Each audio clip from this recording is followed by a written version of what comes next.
주님이 보내신 성령의 사역, 혹은 세상을 책망하시는 성령님, 이런 말씀으로 말씀을 드리겠습니다. 오늘 설교가 조금 이론적이고 본문이 좀 어려운 본문이라서 이렇게 한번 쉽게 한번 풀어보겠습니다. 제 고향 선배 가운데서 2년 된 선배가 있었다고 말씀했습니다.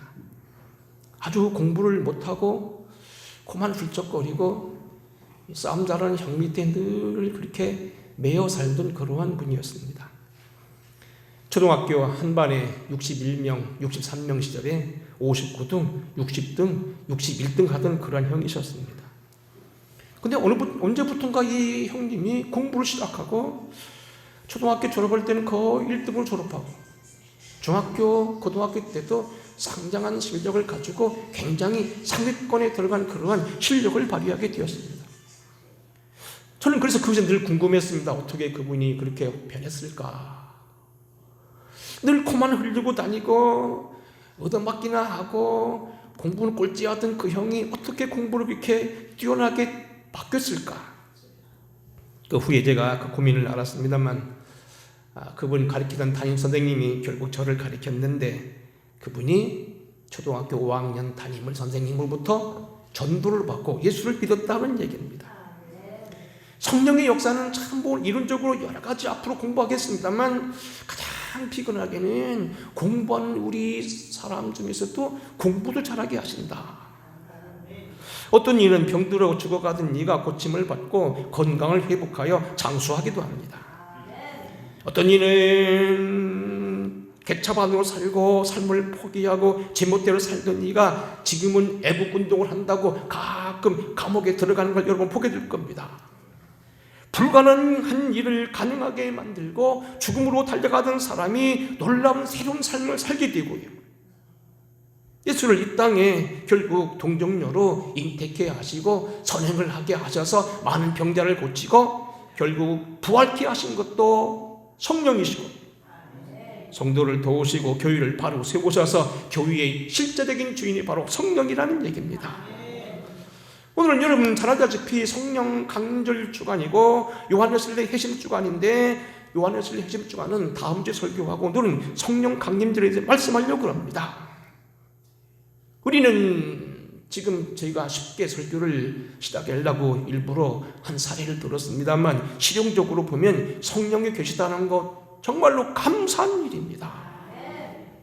이와 같이 성령도 우리 연약함을 도우시나니 우리는 마땅히 기도할 바를 알지 못하나 오직 성령이 말할 수 없는 탄식으로 우리를 위하여 친히 간구하시느니라.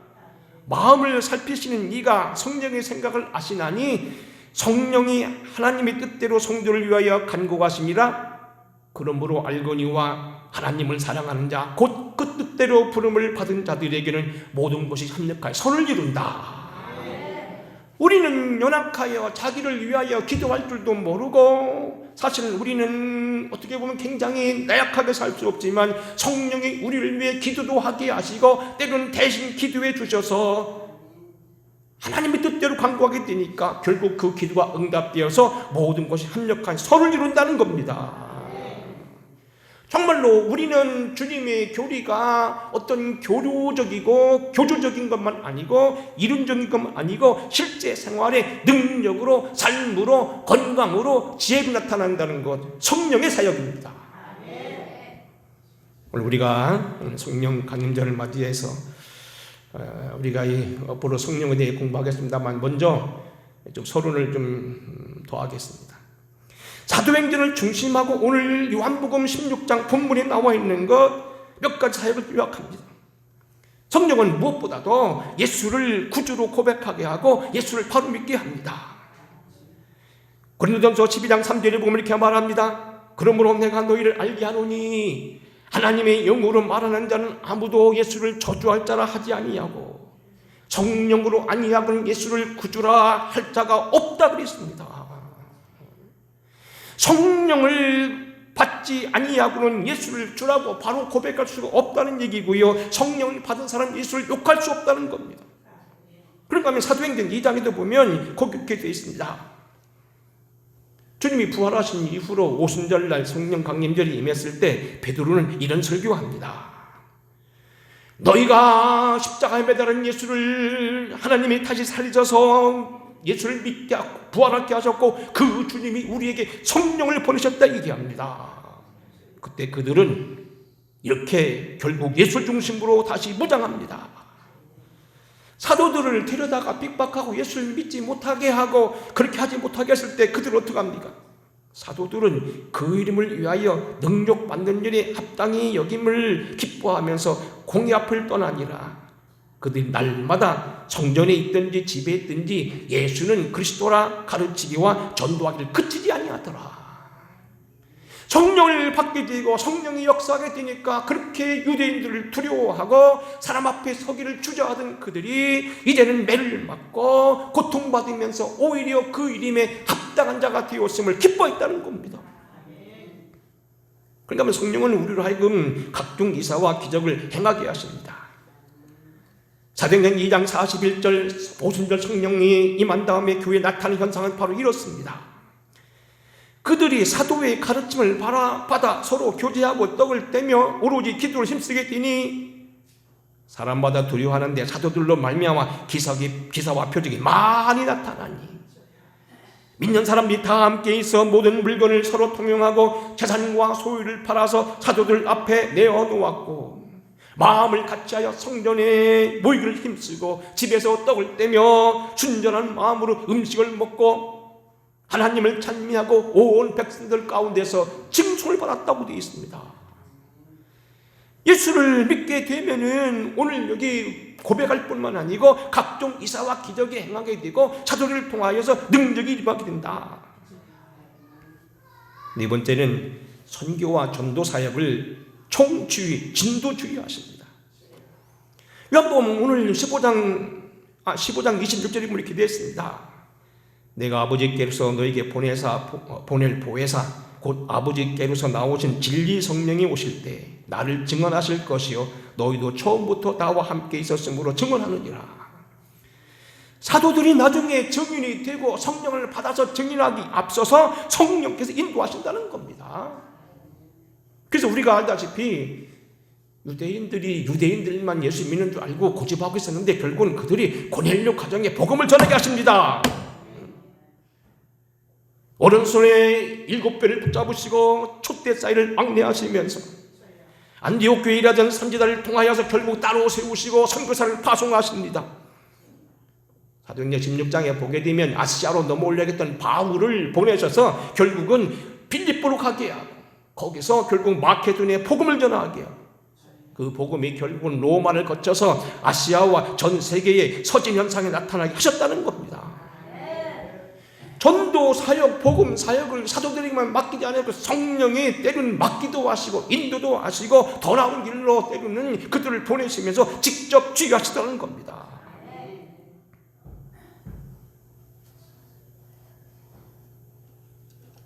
성도들과 교회를 통하여 성령의 열매를 맺게 하고 신앙의 인격을 이룹니다. 성도들을 인도하고 깨닫게도 하십니다. 인류 구속사와 기독교 자체를 성립게 하십니다. 이미 말씀드린 성령께서 결국은 예수님의 탄생도 동정녀 탄생하게 하셨고요. 예수님의 사역도 성령으로 됐다는 건 여러분 성경에 많이 말씀드렸고요. 예수님의 부활조차도 성령이 하셨다는 거예요. 예수를 죽은 자 가운데 살리신 이의 영이 너희 안에 거하시면 그가 죽을 자 같은 너희도 다시 살리실 것이다.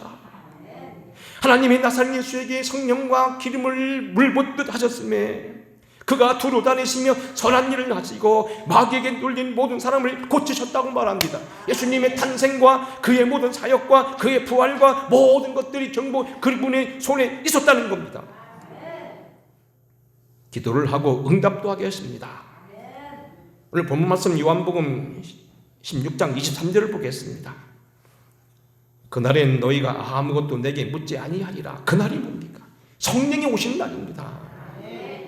성령이 너에게 임하시고 내가 보낼 성령이 너에게 임하시는 날, 그날에는 너희가 내게 묻지 아니하리니 너희는 무엇인지 아버지께 구하면 아버지께서 친히 이루실 거라는 겁니다. 너희가 옛날에 내게 구하고 내가 했지만 그럴 필요 없다는 겁니다. 그날이 되면, 성령이 역사가 되면, 너희가 나는 없어도 아버지께 구하게 되면 주님이 더 잘 응답해 주셔서 24절 구하라 그리하면 받으리니 너희 기쁨이 충만하리라는 겁니다. 예수 믿는 재미가 난다는 겁니다. 여덟 번째는 결국 어떻게 되느냐? 오늘 본문 말씀 19절입니다.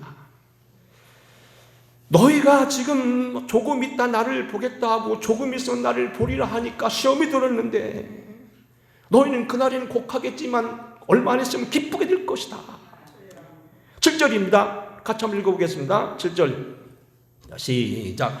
그러나 내가 너에게 실상을 말하노니 내가 떠나가는 것이 너희에게 유익이라. 내가 떠나가지 아니하면 보혜사가 너희에게 오시지 아니할 것이요 가면 내가 너를 그에게 보내리니.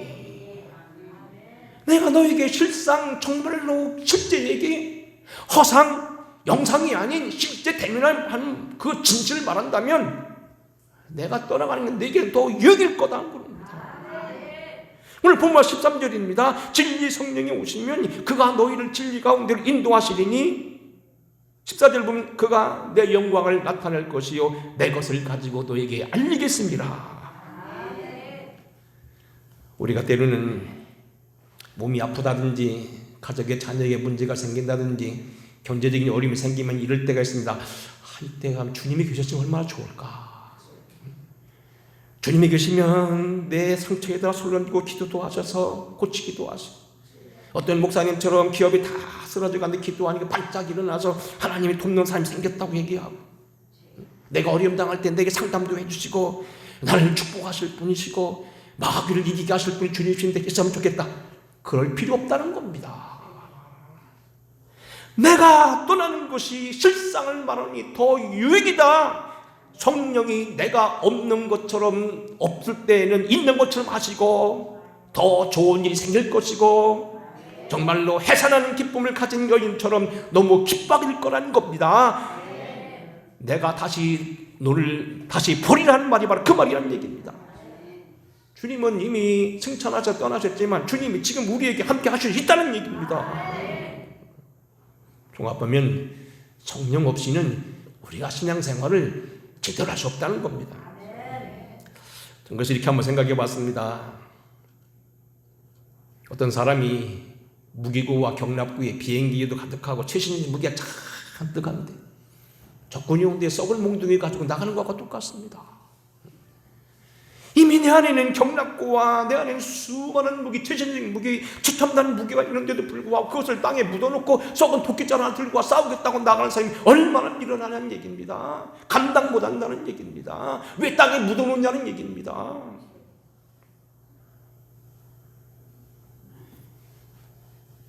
성령에 대한 역사는 로마서 8장을 통해서도 잘 정리할 수 있습니다. 우리 교회에 지금 얼마 전에 등록 갔을 때는 우리 정영길 이동욱 우리 권사님 말씀 들으니까 성남에서 큰 할렐루야 교회는 몇천 명, 몇만 명 모이는 큰 교회 다니셨는데 그 교회에서는요 제자와 훈련을 하면요 로마서 8장을 외우게 하고 하나하나씩 다 외우게 한다는 거예요. 못 외우면 집에 못 가게 한다는 거. 한번 저도 그렇게 한번 해봐야 되겠어요. 이따가. 어쨌든 오늘 여기 서론이 길어지니까 말 못하겠습니다만 성령은 로마서 8장이 뭡니까? 율법의 요구를 이루신다. 내주하신다. 육체를 이기게 하시고 영에 따르게 해서 하나님을 기쁘시게 한다. 모든 죽은 것을 살리신다. 확신을 갖게 하신다. 고난도 받고 응답받는 기도를 하게 하시고 결국은 우리를 합력하여 손을 이루게 하셔서 영화롭게 하신다. 그리고 결국 어떻게 합니까? 8장 35절 누가 우리를 그리스도의 사랑에서 끊으리요 환난이나 곤고나 핍박이나 기근이나 적시나 위험이나 칼이랴. 그러나 내가 확신하노니 사망이나 생명이나 천사들이나 현재들이나 전제 권세자들이나 장래일이나 능력이나 높음이나 깊음이나 다른 아무 피조물이라도 우리를 그리스도 예수의 사랑 안에서 끊을 수 없다는 겁니다. 최고의 승리가 바로 오늘 여기 영을 따라 사는 사람, 성령을 따라 사는 사람에게 주어진다는 겁니다. 자, 이제 오늘 본문 서론이 길어졌습니다만 본문으로 다시 돌아옵니다. 그러면 이게 성령의 역사가 우리에게 아주 구체적으로 나타나며 우리를 능하게 하시고 실제 생활에 있어서 유익하게 하시는데, 요한복음에 나타난 주님이 보내신 성령은 어떻게 표현하냐는 겁니다. 이미 성경 전반을 통해서 사도행전을 통하여 우리가 지금 많이 봤습니다만, 사도행전에 사도 요한이 전했던 성령론, 사도 요한은 우리가 잘 알다시피 주님이 가장 사랑했던 제자입니다. 제일 먼저 사도된 사람으로 하나로서 베드로와 같이 사도된 사람으로서 주님을 가까이 보셨던 사람입니다. 주님이 다른 제자들은 다 바깥에 두더라도 이 사도 요한과 베드로와 야고보는 데리고 가시면서 많은 일을 옆에서 보게 하셨습니다. 그리고 십자가 위에서도 최후까지 그를 지켜봤을 때 예수님이 어머님 마리아를 모시게 하셔서 일생 동안 그의 뒷받침을 하게 했던 그러한 아주 귀중한 자녀였습니다. 이 사도 요한이 정리한 성령론입니다. 그래서 우리가 요한복음은 네 복음 중에서도 가장 늦게 써진 제4복음, 좀 독특한 면이 있고 신령한 면을 기록했다고 되는데, 이 사도 요한이 기록해 놓은 최후의 만찬자리 사셨던 성령론입니다. 그리고 오늘 그래서 우리가 지금 다 같이 봤습니다만, 여러분 주목할 단어는 뭐냐면 거기 8절 9절입니다. 책망하신다는 단어입니다. 도대체 오늘 여기 무엇을 말씀하시는가? 이 책망이라는 단어를 중심으로 해서 오늘 우리가 성령의 사역을 공부하겠습니다. 첫째로 오늘 우리는 주님께서는 오늘 본문 말씀 9절이 보면 뭐 얘기합니까? 제다이라 함은 그들이 나를 믿지 아니하며 그랬습니다. 여기서 주님께서 우리를 책망하시고 세상을 책망한다는 얘기는 헬라어로 보면 엘렌크세이라는 말인데, 이것은 엘렌코라고는 헬라 말이다 아닙니다. 훈계하다, 죄를 깨닫게 하다, 잘못을 꾸짖다는 얘기인데, 꾸짖는 것보다는 그를 바로 가리켜서 바로 행하게 한다는 겁니다. 사랑하는 성도 여러분, 여러분이 아버지는 여러분 매를 때릴 때 여러분이 죽으라고 때리는 사람은 아무도 없습니다. 아프라고 때리는 분 없습니다. 그가 적당히 맞아서 깨닫기를 바라고 바른 길을 가기를 원하는 게 부모 심정일 겁니다. 책망이라는 것은 그들을 결국은 심판에 몰아넣고 그들을 멸망으로 몰아넣는 것이 아니고 그들을 훈계하셔서 바로 믿게 하는 것. 오늘 여기 세 가지 표현이라는 겁니다. 첫째는 죄에 대하여 책망하신다는 겁니다. 9절 다 같이 읽어보겠습니다. 9절 시작. 죄에 대하여라 함은 그들이 나를 믿지 아니하며.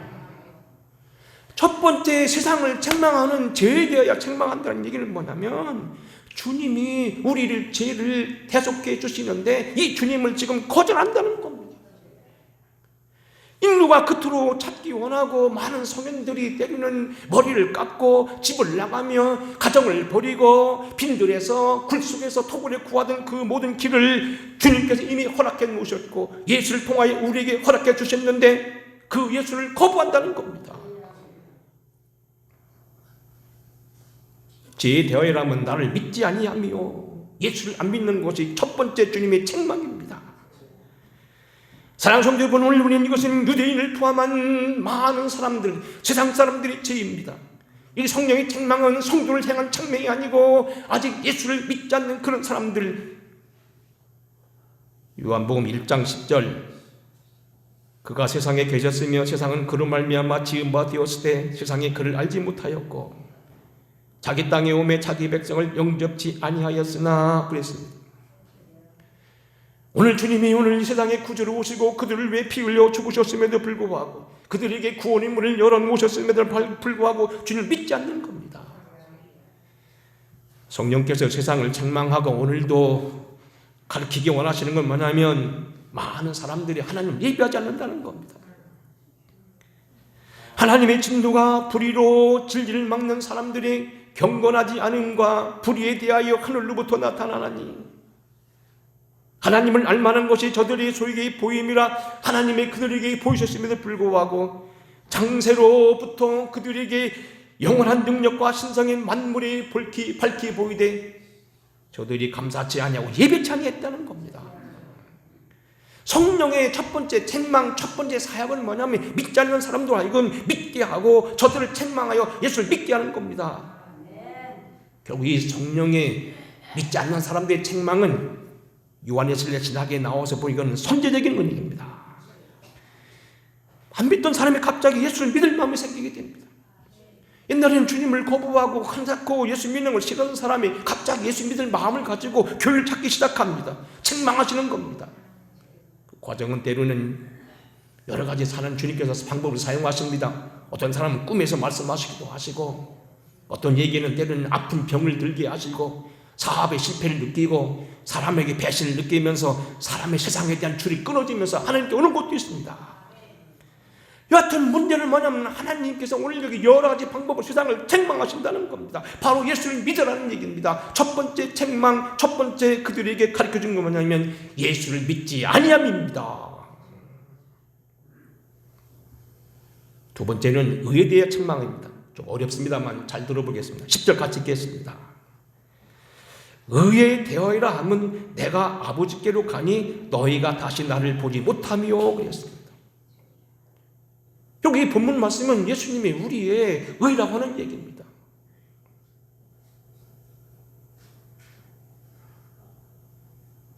바울이 밝힌 의는 뭐냐면 사실은 예수 그리스도를 말합니다.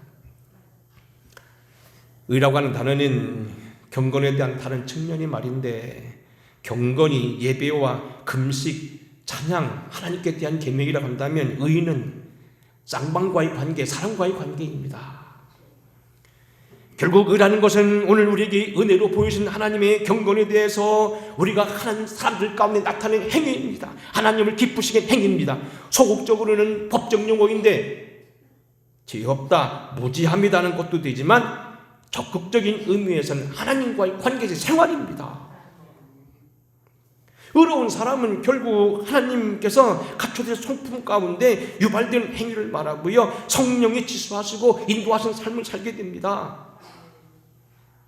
구체적으로 나타나면 윤리적인 삶으로 나타날 수 있고요, 도덕적인 삶으로 나타나기도 합니다. 적극적으로는 가난한 일을 구제하기도 하고요, 착한 일을 하기도 하고요, 이웃 사람에게 자기 것을 내어준 선행을 포함합니다. 하지만 본래는 사도 바울이 정의한 의라고 하는 것은 보다 근본적인 하나님 앞의 의입니다. 여러분, 우리가 지난 몇 달 동안 빌립보서를 공부하면서 사도 바울이 의에 대해 정의하면서 자기의 어떤 신분이나 자기의 어떤 공로나 학문이 결국 의가 아니라는 것을 우리는 공부했습니다. 복습해 보겠습니다. 빌립보서 3장 5절입니다. 나는 8일 만에 할례를 받고 이스라엘 족속이요 베냐민 지파요 히브리인 중에 히브리인이요 율법으로는 바리새인이요 열심으로는 교의를 박해하고 율법에 이르는 흠이 없는 자라. 그러나 무엇이든 내게 유익하던 것을 내가 다 해로 여길 뿐더러 또한 모든 것을 해로 여기면 내 주 예수 그리스도를 아는 것이 가장 고상함 때문이라. 내가 오늘 여기 있는 것은 모든 것을 다 잃어버리고 배설물로 여기며 예수 그리스도 안에 있는 것을 내가 얻고자 함이니 내 의는 예수 그리스도의 의라고 말했습니다.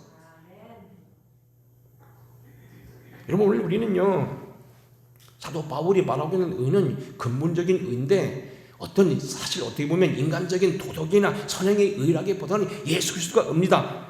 그런데 여러분 좀 잘 들으셔야 됩니다. 결국 사도 바울이 말하고 있는 것은 예수님의 모든 의의 근본이라는 얘기지, 그렇다고 옳은 행위, 도덕적인 행위, 선한 행위가 의가 아니라는 말 아닙니다. 이 말은 우리가 좀 통찰적인 해석과 기반한 아이디어가 필요한데, 모든 예수 그리스도의 선행의 근본은 예수라는 겁니다. 결국 우리가 이웃을 향한 선한 의의 행동, 윤리적인 삶, 믿음의 행위, 결국 이건 십자가에서 이루어졌지만 모든 근본이 될 것은 하나님의 아들 예수께서 이루셨다는 겁니다. 선의 근본은 예수라는 겁니다. 세상 만물의 모든 창조의 근원이 예수께로 말미암았다는 겁니다. 그분이 모든 것의 중보자라는 얘기입니다. 온 세상의 만물을 통치하고 인도하는 그러한 근본이라는 겁니다. 혼돈하고 공허하고 때로는 얽혔던 많은 삶 속에서 빛으로 오시고 세상을 이기시고 우리에게 삶을 바로 주고자 하신 그분이 바로 예수라는 건데, 그분이 바로 우리의 의라는 겁니다. 그러기에 결국 이 예수 안에는 모든 지혜와 지식과 그리고 이 땅의 모든 신성이 다 동축되어 있다는 겁니다. 오늘 제가 여러분에게 설교하면서도 이 부분이 어려울 것 같다고 제가 아침 서론에 자꾸 사례를 드는 것도 바로 그런 부분인데 여러분 잘 들으시기 바랍니다. 결국 주님이 세상의 의요 모든 의의 근본이라는 것을 예를 들어보겠습니다. 역사적으로 볼 때는 영국이라는 나라가 예수를 믿기 전까지 상당히 어두운 나라였습니다. 물론 공식적으로 590년 어거스틴 수단이 도착해서 공식적으로 임했지만 이미 300년대부터 프랑스 왕비들을 통하여 복음이 전파되어지고 영국 그 왕실에 결국 복음이 들어갔다고 얘기합니다. 여하튼 문제는 뭡니까? 복음이 전파된 영국은 아주 굉장히 복잡한 나라였습니다. 3,000개 이상의 섬으로 되어 있고요. 바이킹이라는 해적들이 자주 돌아서 피를 섞으면서요. 약탈을 해가면서요. 서로 싸우는 그런 적이었습니다. 세계 역사를 보게 되면 영국에 살고 있는 사람은 영국 사람들이 아니고 본래는 구라파 사람들이 저쪽 동쪽으로부터 침범해 들은 게르만족을 통해 자꾸 침범해 오다가 쫓겨간 사람들입니다. 굉장히 역사 복잡합니다. 그래서 브리튼족, 앵글족, 섹슨족, 앵글섹슨족, 그 다음에 튜더족 굉장히 족속이 많습니다. 거기다 대고 바이킹 후손들이 와서 피를 섞습니다. 그러던 그 나라가 이제는 세계 최고의 도덕국가가 되고 신사가 되었다는 건 우리가 잘 아는 얘기입니다. 여러분 우리가 지금 보면은요 가장 상식적이고 그래도 도덕적으로 그래도 개인적으로 우수한 나라가 미국입니다. 여러분 미국 볼 때는 무슨 맨 시피죽만 다니고 갱들이 다니고 총잡이만 다니는 걸 알고 있지만 미국 절대 그런 나라 아닙니다. 그것은 영화에 나오는 얘기고요. 보통 도덕적인 사람들은 미국 사람들이 제가 경험한 제일 도덕적입니다.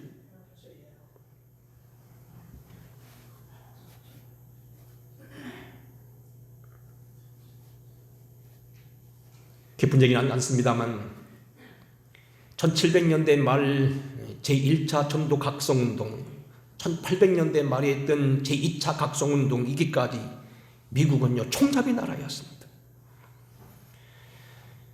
여러분 청교도들이 세운 나라라고 해서 미국이 도덕적인 나라로 시작했다는 것은 여러분 아닙니다. 미국이 처음 시작은 범죄자들이 때로는 쫓긴 사람들이 빚쟁이들이 가는 나라였습니다. 지금은 물론 아메리칸 드림이라고 해서 많은 사람들이 우수한 인재들이 유학을 하고 공부하러 건너가기도 했습니다만 초기에 미국은요 범죄자들이 모인 집단이었습니다.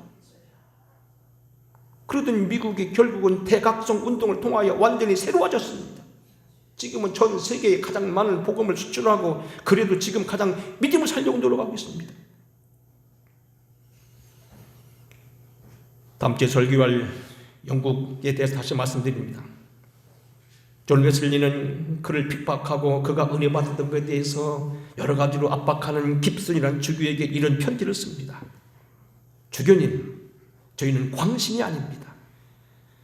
습관성 음주자들이 현재 술을 완전히 끊고 모든 생활을 절제했으며 정욕으로 방탕하던 자들이 경건 생활을 하고 도덕과 강도질을 쌓는 자들이 이제는 제 손으로 일하게 하고 아내를 구타하고 자식을 버린 자들이 좋은 남편과 아버지가 되고 욕설과 불평과 저주를 삼는 자들이 두려움으로 손님을 섬기고 게으르고 미련하고 무질서한 자들이 근면하고 성실하게 생활하고 있고 폭도들이 회개하여 새로운 삶을 살고 있고 지혜의 노예처럼 살던 사람들이 경건한 생활로 살고 있습니다.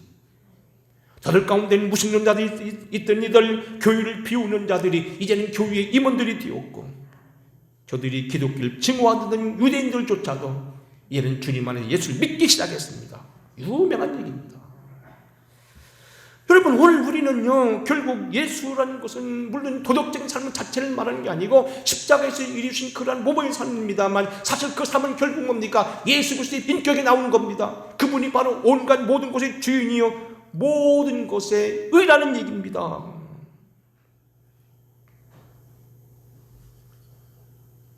일본에 유명했던 성자 하천풍은 가가와 토요히코도 역시 그의 어머니가 누군지 모르는 분입니다. 기생의 아들로 태어났습니다.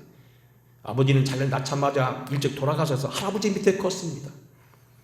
그는 정말로 불행할 수밖에 없는 그러한 생을 살았지만 그는 일본의 성자가 됩니다. 한 가지 이유는 그가 예수를 믿는다는 거였습니다. 여러분, 우리가 예수 믿기 전에 우리나라는 보십시다. 물론 뭐 도의적인 건 뭐 더 말할 것 없다고 하지만 보세요. 어릴 때 보면요, 동토가 이렇게 많았는지 몰라요. 이런 동태로 가세요. 어떤 분은 뭐 우리 집안 아저씨는 보니까 헛간지 있는데 뭐 잘못 봐가지고 막 눈이 띵띵 붓기도 하고요. 제가 봤다니까요. 어떤 분은 뭐 어떻고, 도깨비도 다 물러갔습니다. 여러분, 예수님을요, 골로새 이렇게 표현합니다. 그 안에는 지혜와 지식의 모든 보화가 감춰져 있느니라. 그 안에는 신성의 모든 충만이 육체로 거하시고 너희도 그 안에서 충만하였으니 그는 모든 통치자의 권세의 머리시라 그랬습니다. 우리가 물론 의라고 하는 것은 그리스도의 십자가에서 구할 수 있지만 이 의라는 건 결국 뭐냐면 예수 그리스도 자체라는 겁니다. 예수를 믿는 사람들이 결국 나라도 가정도 가문도 개인도 완전히 바뀌게 되었다는 겁니다. 예수를 믿고 의지하게 되니까 그 사람들이 새로운 사람이 되었다는 겁니다. 결국 우리는 예수를 믿게 되니까 어둠 가운데 있는 사람들이 빛으로 나오게 되었고, 진리를 알게 되니까 저들이 진리 가운데 자유케 되었다는 얘기입니다. 주님이 우리의 가장 큰 의라는 겁니다. 근데 문제는 너희가 이 예수를 떠나보낸 것이 죄요, 그것이 책망거리라는 겁니다. 예수님과 같이 동행해 삼는 것은 예수를 하나님 동행하는 것이고요, 예수를 아는 건 하나님 아는 거고요, 예수님과 함께 사는 건 하나님과 함께 사는 건데, 이 예수를 거부하고 예수님을 믿지 아니하니 결국은 하나님 앞에 의가 없다는 겁니다. 의의 근본인 예수를 너희가 떠나보내고 살고 있으니 인간의 의로는 그 의에 도달할 수 없다는 겁니다. 그래서 하나님께서 세상을 책망하신다는 겁니다. 의에 대하여 하면 너희가 나를 보지 못하며 모든 세상의 지혜요 근본이요 근본적인 의인 예수 하나님의 아들 로고스인 이 분을 떠나 사는 것, 그게 바로 죄라는 거요, 주님의 책망거리라는 겁니다. 그래서 지금도 주님은 세상을 향하여서 예수와 동행하자라고 그렇게 계속해서 성령이 이렇게 하신다는 겁니다. 어려운 부분이지만 여러분 잘 소화시킬 주님을 축원합니다. 예수가 바로 의인데 이 예수를 같이 안 살고 예수를 거부하고 예수와 동행하지 않고 예수를 떠나보낸 것이 성령의 책망거리라는 겁니다. 끝으로 말씀드린다면 성령이 세상을 심판하신다고 했습니다. 11절입니다. 심판에 대하여라 하면 이 세상 임금이 심판을 받았습니다. 주님은 세상을 이기셨고 마귀는 이미 심판을 받았습니다.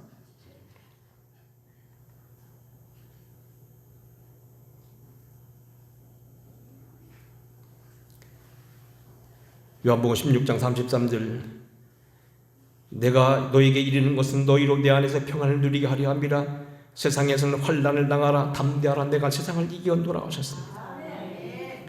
마태복음 17장에 보게 되면 그분께서 십자가 달리셨을 때 성수휘당이 위에서부터 아래로 찢어지고 둘이 되었고 이제는 아무거나 주님 앞에 달려나가시는 길이 열리게 되었다고 얘기합니다. 하늘과 땅의 권세를 다 이미 주님께서 받으셨고,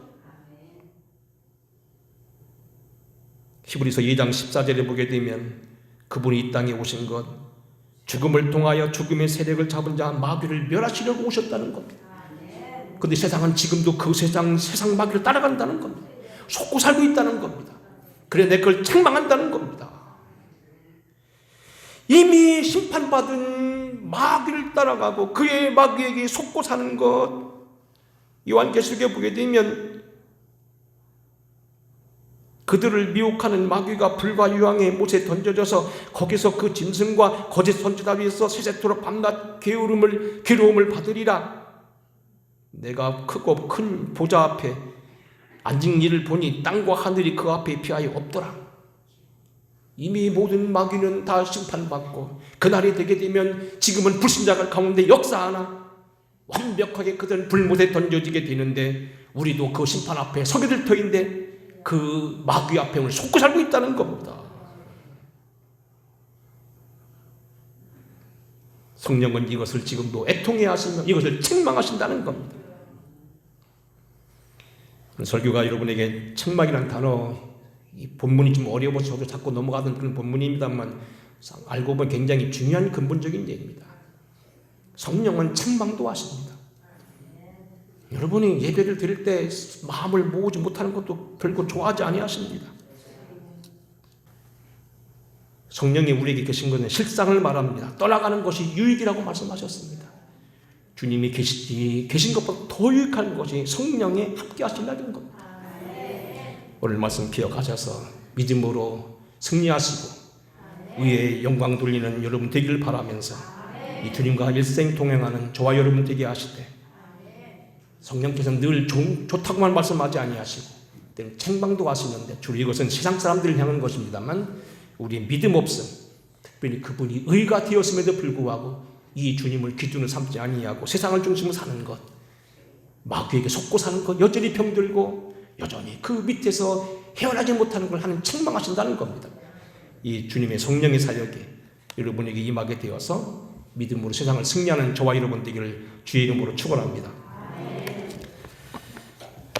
고마우신 아버지, 저희들로 하여금 오늘도 역사하시는 성령의 능력을 힘있게 하여 주시옵시되 믿지 않는 불신의 세계, 하나님을 따르지 않는 사람, 이미 마귀는 패망하였을 때 그 마귀에게 속고 사는 것을 책망하시는 주님을 바라보면서 우리가 오늘도 바로 서기를 위해 기도하는 저희가 되게 하시옵소서. 예수님의 이름으로 기도합니다. 찬양드리겠습니다.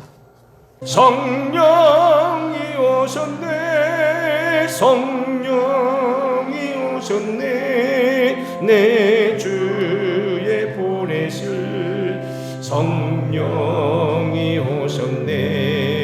이 기쁜 소식을 온 세상 전하세. 성령이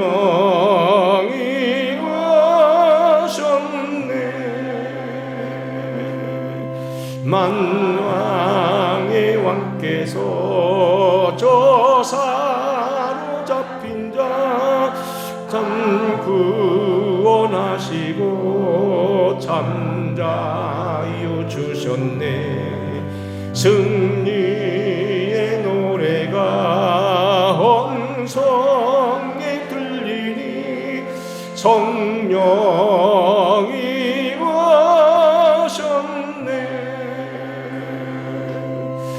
성령이 오셨네, 성령